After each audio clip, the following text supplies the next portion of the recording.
Hello, everyone, and welcome back to the CDL podcast channel. In this episode today, it's all roster mania and potential game changes, map set changes, more X-Defiant delays.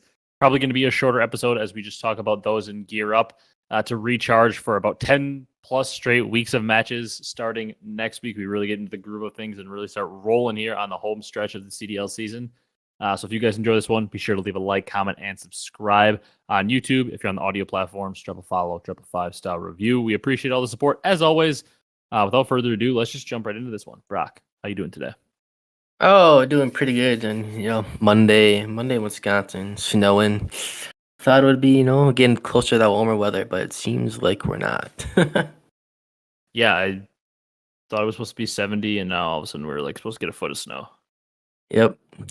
No matches this last weekend. Pretty sad about that. Just waiting for the matches to start back up.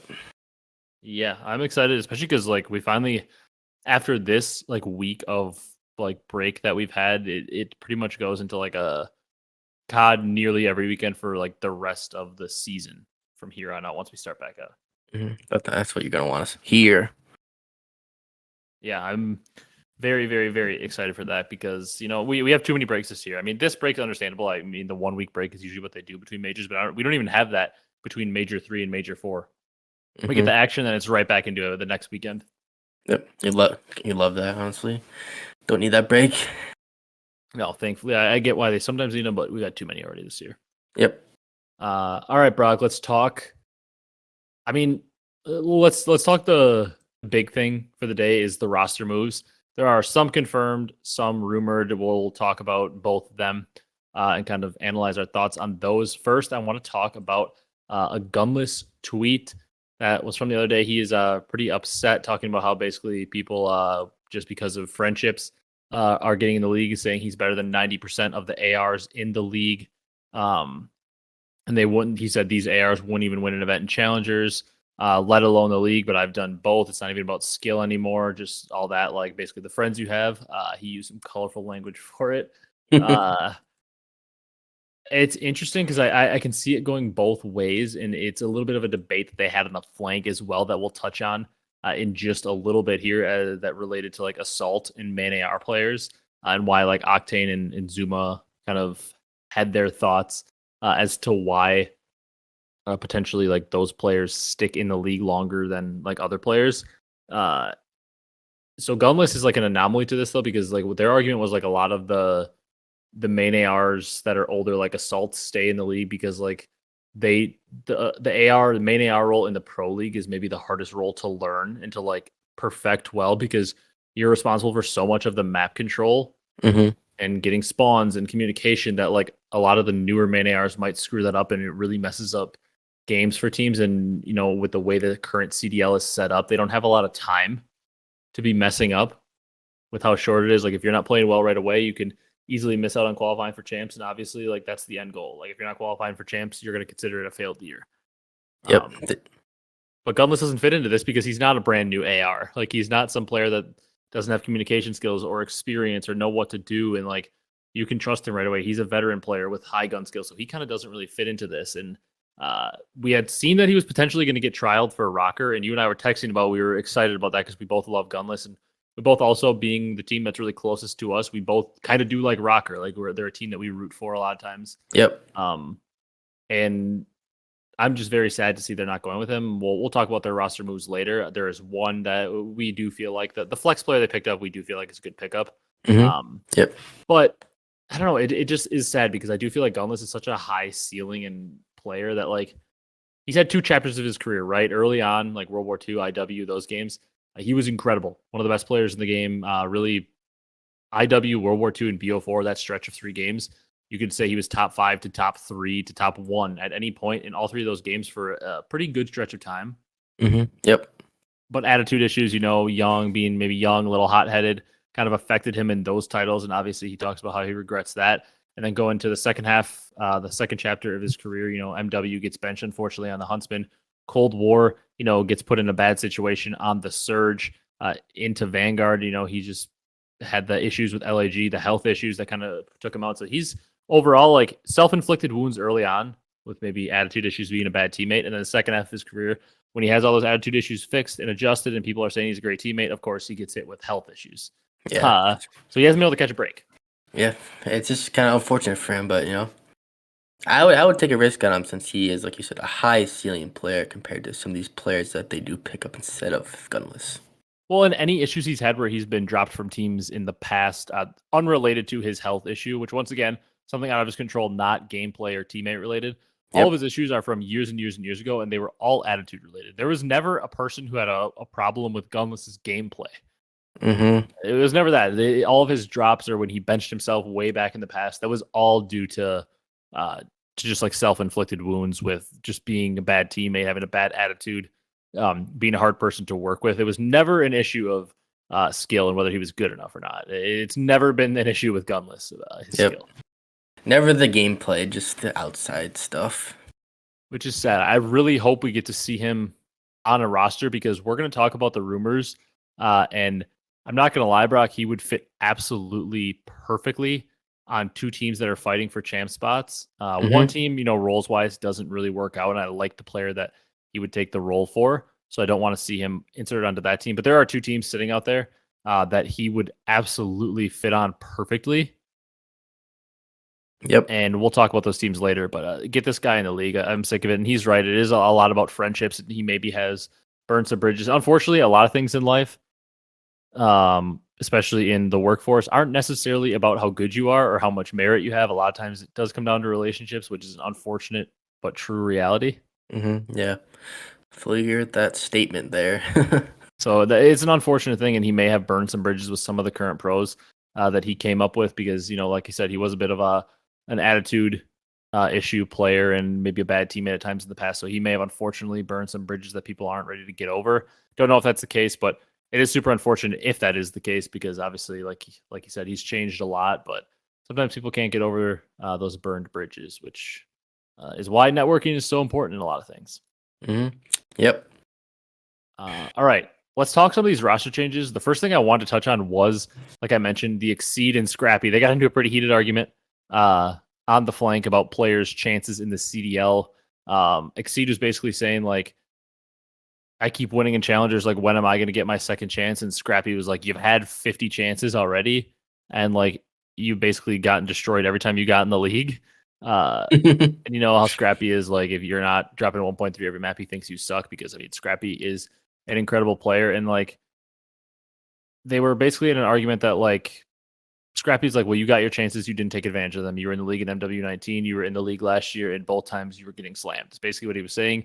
And Exceed was making the argument that, like, you can't just, like, see a player came into the league, see them get slammed, and then if they go back to challengers and keep winning, you can't just be like, well, they were in the league once, so they don't get another chance. So I see his side of the argument, but I thought the point that he made that was pretty good was, like, looking at a player like Kismet. Like, Kismet got slammed in MW19 when he was on a terrible roster in the Legion. Yep. So it's a little unfair to judge him on that, but then he finally got back up into the league, and when he's put on a roster with good players, all of a sudden he looks pretty good. Now we know Kismet is a staple player. He's a world champion, looked at as one of the best subs in the game, a top sub. I do think that's a little different, though, because I don't know. It is a little different because he definitely did get put in a better situation than, like, Exceed did on LAG last year. But at the same time, like, he also, when Kismet was inserted onto that New York roster, they ended up being good, but they were horrible when he got put on the team. Yep, they weren't the best. Like, horrible. Now, granted, once again, I know they were both horrible. Exceed got on a team that included, like, Arcitys and Joe Deceives. And oh my God, who's the fourth in that team? Assault. Yeah, Arcitys, Joe Deceives, and Assault. Some players that have been okay in the past, but obviously the roles don't make nearly as much sense. And Kismet did get inserted onto a roster that included Crim6 and Hydra. So it definitely is a little different. Like, Kismet did get thrown into a lot better situation, easier for him to look good, but I kind of see where both sides are coming from on that one. Yeah, it's just, sometimes you just don't get lucky enough like Kismet did.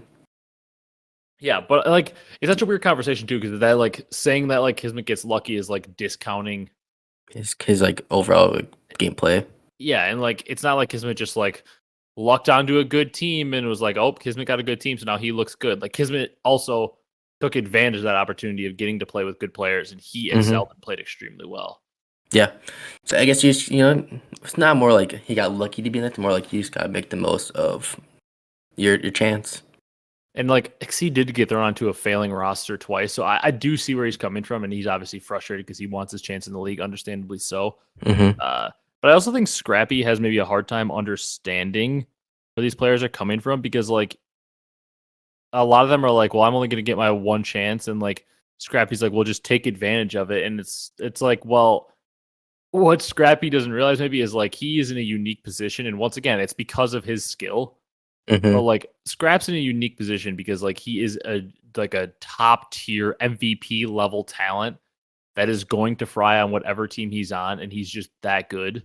And once again, has good teammates, but once again, earned those good teammates by being such a good player. But like Scrappy, I feel like it was hard for him to put himself in a player like Exceed shoes, who Exceed solid player, but isn't like an MVP level player. It's more of a piece on the team where Scrap's a superstar. Yeah. Like I feel like Scrap doesn't understand that like everybody just doesn't get the chances that he does because of how like insanely skilled he is. And once again, he earned those chances by being as good as he is. But like it's very different for a player like Scrap and a player like Exceed to make it in the league. Like Scrap, you're gonna have a long leash. If you screw up on a team, you're gonna get another chance because you're that talented. Yep. And like you said, Exceed is not as talented as Scrappy, No, but put in the right position for Exceed and his team, he could exceed. yeah, he could be very good. It's just it's such a weird conversation to have, and they were getting heated, and I saw where both sides are coming from, but it is interesting with the whole recycled players element, and that's also what they touched on the next thing I want to talk about. I talked about it a little bit earlier, but they kind of mentioned main ARs, and they talked to Octane a lot because obviously experienced in the league as a main AR and one of the top main ARs. Mm-hmm. And they kind of touched on why those players seem to be recycled so much more, and like after their team struggle, why don't they switch out? So like Slasher, he's had some good success, but also hasn't been as consistent in the CDL era of things. And they're like, well, why does he keep getting chances? Assault, why does he keep getting chances? Like he's been not a great player for so long. And like when you go across the league for the most part, the main ARs, Arcitys got a chance to start the year. Attach, who's an older player, like Accuracy, these guys, like the much older players, like why do they keep getting recycled? And basically like what Octane said. And once again, I think when I say these words, a lot of people are like, that's not the hardest role. But it's coming from the mouth of Zuma, of Octane, of Parasite, of these guys that I hate to break it to you, but they have a lot more knowledge in what goes on in the pro scene than any spectator does. Mm-hmm. Especially guys like Octane and Parasite in that case, because Parasite did play a lot of main AR in his day as well. Yep. World champions too. They know how to win. Yeah, but like Octane was saying, like it's the hardest role to maybe like learn because now not it's not the hardest role to play. Maybe like Abezy's role is probably going to be tougher than a guy like Octane's role, but like he said, it's got the most nuances that can really screw things up for your team. Like if you're not, a leader in the communications, if you're not blocking the spawn correctly, if you're not like playing the most fundamental, like you have to be the most disciplined to play main AR. Mm-hmm. And like you said, those players are so smart and just like know that role so well, and that's why they stick around so long. Is because there's not a lot of players who off the bat can just learn it. And like we said earlier, in this league nowadays, you have to win right away, Yep. or you get moved on from. And like there just aren't a lot of players who know how to play that role exactly down to the science that they want to play it. So those main ARs just keep getting recycled. So unless like an elite talent comes through, they're just going to stick with those, mainstay main ARs because those are the ones that seem to have success when the right pieces are put around them and they just know exactly how to play the game. That's how guys like Clay have stuck around for so long and Crim stuck around for so long and all those guys. Yep. It's not always the most fun role. No, and it because it takes so much discipline. Like you're not able to just go out and chow everything because your team's going to lose if you do that. Like you have to be disciplined. Yep. So tedious. You gotta like stay alive, box bonds, stuff. Sit in the hill. Not always the fun stuff, but. Can't overheat, because if you overheat when you're blocking a spawn, chow out a little too far, you wide chow something, you get ripped, the spawn's not blocked, team spawns there, you screw up a hill for your team, you lose 40 seconds, and all you had to do was just sit on that heady or play more of an off angle and not get ripped. Like you got to play a lot more disciplined as the main AR, and sometimes maybe new players coming in don't understand that and don't know that as much and just want to chow. Yep. Yep. Definitely play the new players, new age. As myself, when I play, we just want to chow everything and kill everything, but it doesn't always work out for the best. When you're frying everything, it works, but when you get that random two piece and you wide chow and you're blocking a spawn, but you get a two piece while doing it, it looks amazing. But the next time when you wide chow, and like I said, you get killed and you do give up that spawn for your team, you allow the other team to spawn behind your team, and you give up 45 seconds just because you felt like getting an extra kill. Yep. Does not work out too well, especially on a pro setting. In ranked play, it might work out for you because you might just be able to outscale and people are a lot less organized. But on a pro scale, if you're over channeling something like that and giving up 45 seconds, it's going to probably be the difference between winning or losing a game. Yep, I fully agree with that statement. All right, let's talk roster changes, Brock. They are, for the most part, like a lot of the like benchings may be official, but there aren't a lot of like confirmed pickups. There's a lot of rumored pickups right now. So we're going to go off what the most recent rumor is. One of them we've heard, I haven't heard any new updates unless I missed it, but Arcitys has been officially like dropped. We know that part of it. And 04 is expected to replace him. Gunless's main AR or Gunless's AR duo in the challengers pit this past week or this past event where they won it. Apparently a very talented player. Don't know much about him, but an AR player that should be very talented. Going alongside Abezy on this team, Brezzy, Hook. Apparently Hook was rumored to maybe be gone. Cobra being picked up, but now maybe Hook's safe. Cobra, I guess, could still be picked up for Brezzy. He is a French player. I don't know. I'm not too moved by this. I guess I don't mind replacing Arcitys. I just still think that this team has so many issues. And I still don't expect like the Slang to just magically pick up with a one-person change. I think it's pretty tough to have a one-person change for the clear-cut worst team in the league and see them get better. Yep, I agree with that. Like you said, hope he does well, but we don't really know too much about him. But he won the tournament last past. All right, you may hear a little weird cut there in the recording. Our recording software just like randomly dropped out of nowhere, so there's a little weird cut. That's why you hear it. But anyways, yes. Surge apparently being rumored to make this roster change. Like we were saying, we don't know a ton about 04, but a change was obviously needed with this team. Maybe we'd like to see more than one change. And like we said, Cobra potentially being picked up for, I would assume, Brezzy, since they're saying Hook is safe. And I would think they're going to continue to build around Abezy. And if they're picking up another French player, you'd assume it's for comfortability for Abezy. So I would think if that player does get picked up, it would probably be for Brezzy. Once again, there is a lot of talent on this roster. It just hasn't mixed well, even with the last roster. Like on paper, it looked like a pretty decent team to start. Like with Arcitys, iLLeY, Hook, Abezy. Like we knew Abezy was a top challengers player. Arcitys is a good player when in a groove, and we know Hook and iLLeY are both pretty good players. Like Rolesman necessarily didn't make sense, but on paper, once again, if 04 is as talented as we think he could be, winning a challengers event with a guy like Abezy, who's a top challengers player, Brezzy we know is a pretty good player, and we know Hook has high ceilings. Like the individual players seem pretty good. I just don't know if it's going to mesh for them. Yeah, it's gotta somehow reel it in, play as a team, figure it out. Maybe they'll finish top 4, top 5. Hopefully, that'll be a stretch in my mind, but we'll see. Yeah. Now to maybe a little bit more of a puzzling one here, Brock. Boston, they let Slasher and Asim go. Nobody officially picked up yet, but the rumor is Beans and Pentagram coming in. Interesting. This roster was such a weird one because to me there was no obvious drop candidate.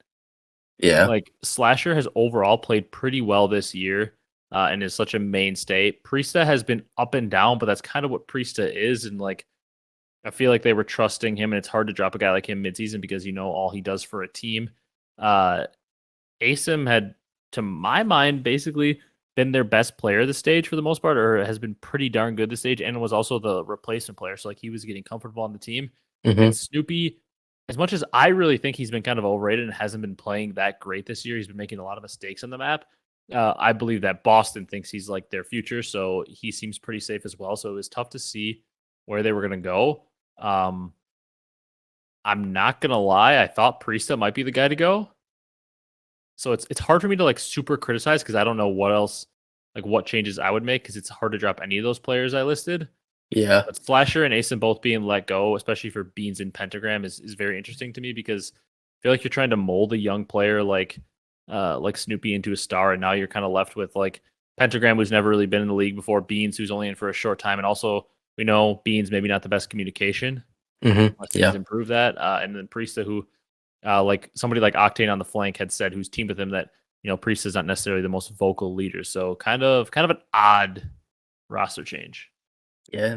I just feel like to me, it's just Asim is the odd man out. He was playing pretty well this last stage, and like the boss has been doing last 2 stages not so well in the stands and stuff, and so there's like Slasher. Like need new change. It feels like.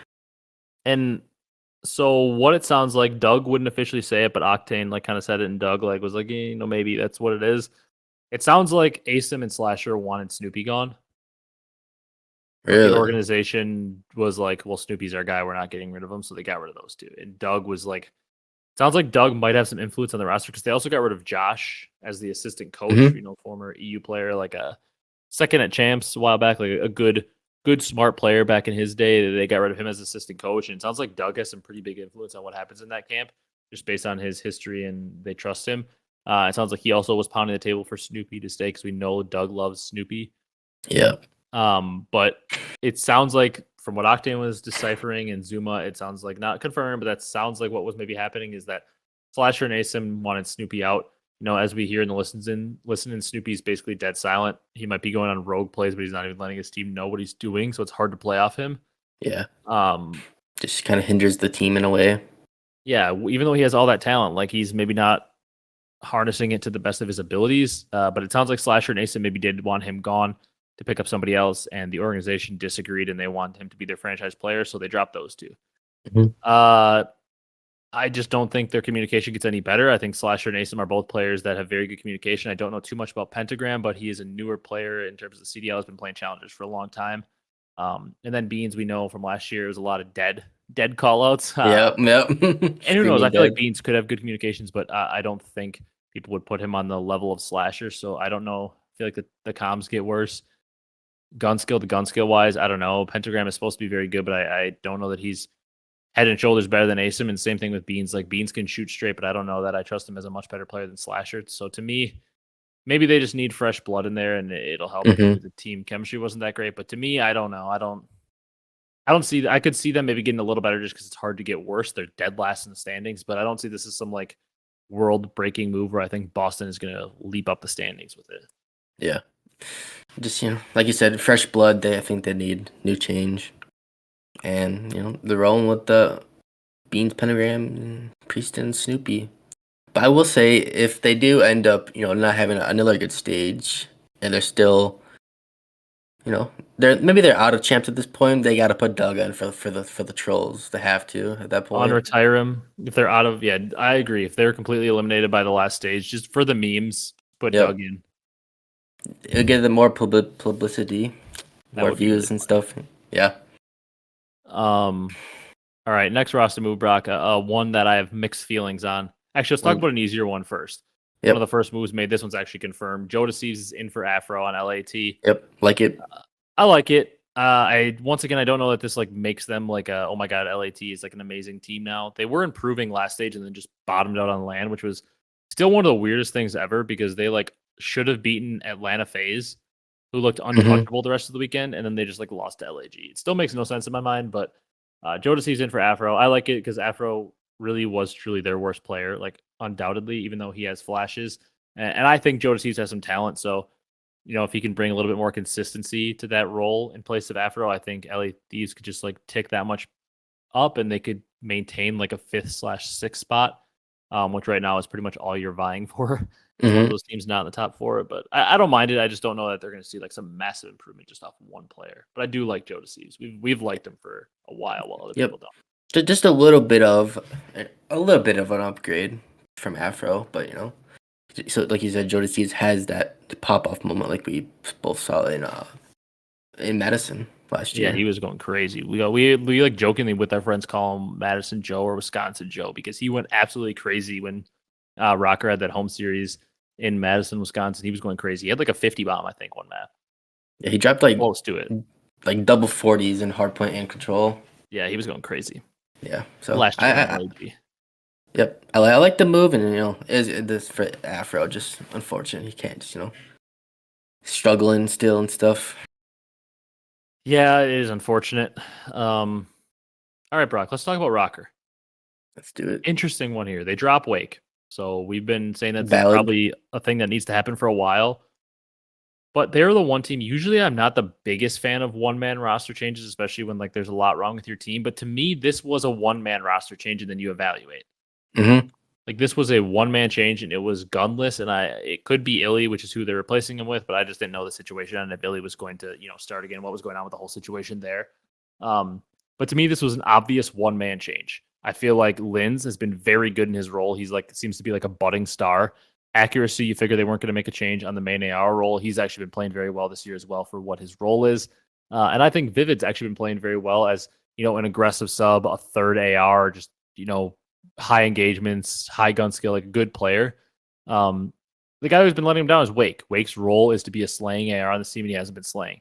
Yep. So to me, it was a simple 1-for-1, put in gunless, put in iLLeY, find a slaying AR, a slaying flex that you want to put in for Wake, insert him into the lineup and see how it goes. It was a simple 1-for-1 change. And if it doesn't go well, then yeah, sure, make another change. But Vivid being benched here makes just no sense to me. Yeah, it kind of is, the team aspect is just kind of altered right now since Vivid and Standy are two different players running the sub slash supposedly I guess AR now. Yeah, I guess I forgot to mention that Standy's the rumored person to be coming in, and I think Standy's a pretty good player, but it's a major pacing difference. Standy is a much slower player than Vivid. I feel like I like Vivid on the AR more. I like Vivid shot a lot. I don't know that Standy is some major upgrade. I know like Standy, maybe Lamar feels more comfortable with him because he does have a past playing with him. I just don't see Standy. I see it more as like a lateral move from Vivid. I do think Standy's a really good player. I think Vivid's a really good player. I see it to be more of a lateral move. Maybe this pacing with iLLeY, maybe it fits more of the speed they want to play at. Maybe they're trying to get to like a certain speed and they think Vivid plays too fast for them. I don't know. I just don't like the Vivid move. I would have rather have seen them make a 1-for-1 move. I really like the iLLeY in for Wake move. Yep. Although I will say one thing scares me about that is iLLeY historically has not been a very heavy slaying player. I know he started this year in that role, so that is the one thing that worries me about it. I wanted them to pick up a heavy slaying player like a gunless or any challengers flex player AR that is heavy on the slaying side. Historically, that's not iLLeY. iLLeY is more of a 0.95 player, so that does worry me a little bit. I feel like Standy and Linz could hold up their end of the bargain, but I do think in some series where it comes down to a heavy AR battle, I do feel like accuracy in iLLeY could kind of let them down in the slaying department, and that could be their downfall because while iLLeY was really good early in the year when he played, A, we haven't seen him play in a while, and B, like I said, he historically is not the best slaying AR. Yeah, he is like Respawn is not the best slaying, like you said, but I feel like he can his search alone can definitely win you games by himself. Win you rounds that shouldn't be winnable. This team should be good in search, should get better in game fives where they've struggled with iLLeY in his clutch factor, but still just I don't know. For me, this could have been a great roster mania period for Rokkr if it was just iLLeY in for Wake. But with the whole Vivid and Standy move, it just feels like an unnecessary move for now. Like it could have been a move you kept on your radar, but don't make right away to me. Yep, I agree. And who knows, Linz could get his playstyle could be hindered by this. Yeah, because we don't want anything to hinder Linz. He's been the shining star of their team. Yep, and we also love Vivid. He's from Wisconsin, close to Rokkr. Yeah, it was perfect. He's the one player that I know of that's from Wisconsin, currently starting in the CDL, so where Vivid stands. And also, yeah, he was playing with Rokkr, so like he was like our guy. So we're sad to see it. But however, we only have a couple more things I wanted to talk about. One of them though is what other teams need to make roster moves. So, when you look at the CDL, we're obviously assuming top four, not making roster changes. So they're kind of taken out. A lot of them are already making changes in the bottom eight. We're not really going to talk about Miami because we kind of know what's going on there. But Minnesota made their change already. And then Miami, we're not going to talk about them like we said. And then Seattle, LAT, Boston all have either made changes or rumors. So that leaves three teams in the bottom eight, not including Heretics. And that's Vegas, LAG, and Carolina are 6th, 7th, and 8th teams in the standings right now. Want to quickly touch on them and say, do you think they need to make a move? Who should they be looking at if you have any ideas for that? And I want to start with Vegas because to me, I know they have a history playing together. Regardless of what you think, they did have some good results as a duo. If I'm the Las Vegas Legion, Vivid is on my team if he's fully dropped. Vivid is replacing Purge. He is so quickly on my team. It's not even funny. Like he's instantly on my team for Purge. I fully agree. Vivid is an excellent third AR. He can bring the slaying. as a sub. He's high upside. He certainly has his ups and downs, but I mean, what are we doing if we're Vegas? Like, we're going for high upside. Vivid's an extremely high upside player. Him and Nero can be a sub duo that can be successful in this league. They have history teaming together, so there's a little bit of chemistry there. This is a no-brainer. Vivid should be on the Vegas Legion already in place of Purge, and it shouldn't even be a question. Yep. Like, that team would instantly, like, Attach has been having a great year. Geo looks incredible for his first stage on the team. Nero has been just awesome this year, and Purge has been the consistent letdown. Vivid on this team would bring up the slang when he runs an AR. He'd bring up the slang over Purge when he runs a sub. Be more consistent. He's also a really good search and destroy player. This team needs him immediately. Yep. I would not mind Vivid, or I would not mind Capsule, to be honest. I wouldn't mind Capsule either, but I prefer Vivid. Just because I trust him more. Capsule's had his ups and downs, is a little newer. Vivid's a little more experienced, and I wouldn't mind Capsule either, though. I agree with that. Yep. I mean, but both Nero's played with Capsule and Vivid, so they both have chemistry. So, it's like, just those. Something's got to give, but I just like Vivid on this team. The pace he brings, like, he can help them keep up with these other top teams and respawns. Like, I think if you put Vivid on this team for Purge, Vegas is probably already the team most likely to upset a top 4 team and finish top 4, because I think a lot of people put them as the 5th best team right now still, even though they disappointed at the major. I think a lot of us still have them as the 5th best team. Yep. So probably the most likely to upset a top 4 team, and to me, the chances of them upsetting a top 4 team go significantly up if Vivid is on the roster and not Purge. Agreed. All right. Other 2 teams that need to make moves. What do you think? Royal Ravens. They should be on the phone with Gunless already. Probably should, but I don't think they will, because I think, like, in the past, like you said, Clay's is comfortable with, like, Fellow and the others to this point. Yeah. I mean, see, to me, like, if you look at yourselves as a bottom 8 team right now and you're not looking to make roster moves, you're just telling me that you don't care to win, because none of these bottom 8 teams are anywhere close to being at a level consistently as the top 4. Mm-hmm. So if you're Ravens and you're just like, we don't want to make a move because we want to save money, then you just tell me you don't care to win, because, like, your team cannot become a top 4 team. And I'm not saying Gunless would make them a top 4 team, but, like, your Royal Ravens, you don't spend a lot of money. You don't often have superstar players. Gwyn is, like, the closest thing to, like, a budding star you've had in quite some time. Mm-hmm. Yep. I think Clay can be pretty good at this game. I think TJ is one of the best games TJ has had in quite some time. Mm-hmm. Yep. Like, they need slaying out of their flex. That's what they're missing. Yep. Bring in Gunless now. Call him. Should be on the phone already. Yeah, I'm sure you don't want to pay Gunless that much, because he's, wants to be on the team. And if you want, you know what? Take a shot on Big Wake. I don't hate that either. I know we've been bashing him. He hasn't been that good this year. We've been calling for him to get dropped for a while. Big Wake, I know somewhere in there has that slaying ability that he's had in the past. Mm-hmm. Big Wake, still with the current state of him, has a lot more upside slaying to him than Fellow does. If that's what you have to do, call up Big Wake, get him to replace Fellow as well. He's got upside in the slaying department. They just have to pick up a second AR to pair with Clay that has a lot more upside in that slaying department. Yep. Any of these teams could realistically, these bottom 8 teams could pick up Big Wake. Yeah. Or just, I was going to say, you pick him up, put him as a substitute or something, because, maybe he's not the best of this game, but maybe the next game he could be really good. Do something smart with your time, because, my God, some of these teams just year after year just make horrible rosters. Ravens. Yep. LAG.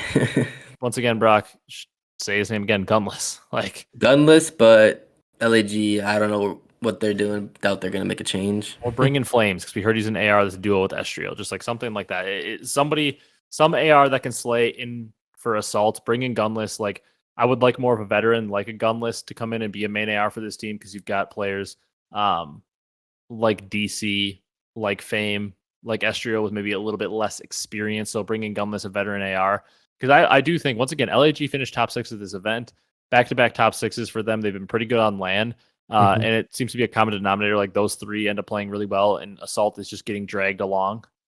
Yep. I don't think Gunless would do that to him. I think he would slay pretty heavy.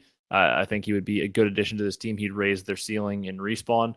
Probably wouldn't hurt them at all in search compared to Assault. And I think this team, because, like, guys like Estriel, Fame, and Diamondcon, these are pretty good players, and they finished back-to-back top 6s when nobody thought they could. Mm-hmm. So why not try to bring a higher upside player in, unless, obviously, like, the situation of the org just doesn't allow them to. Yep. And like you said, they beat Faze online, but those three were doing pretty good. And it's all dropped like a 0.6, 0.7 still. Yeah, it's just been abysmal for the Yeah. side of Assault this year. Yep.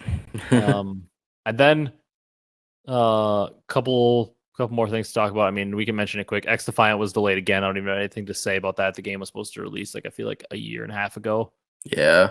And it's just delayed constantly. They missed their window at this point. At this point, it's like the hype for the game is dead. They missed their window, as unfortunate as it Yep. The is. last I heard wasn't it the summer, like midsummer, it's supposed to come out. Delayed, delayed, Yeah, it's delayed. supposed to be like summer of 2023, which at this point we're approaching a year ago. At this, it's before we know it, it'll be June, and that was a year ago. Yep. Just like you said, missed the window, missed the chance. Um, and then Vista and Departures were removed from rank today, but then it was just rumored that Vista Hardpoint. I didn't see anything about any other game modes when we started recording, but apparently Vista Hardpoint is getting added. There's a vote happening later this week, and it is either getting added for Sub Base, Skid Row, or Invasion. I'm hoping Invasion. I wouldn't be Hmm. surprised if the pros voted Sub Base out. I would be pretty surprised if they voted Skid Row out, I would say, though. Yep. Most likely Invasion. Most likely Invasion, I'd say. The pros really seem to hate sub base, and a lot of people hate sub base as well. So I wouldn't be completely shocked if it ended up being sub base. Yeah.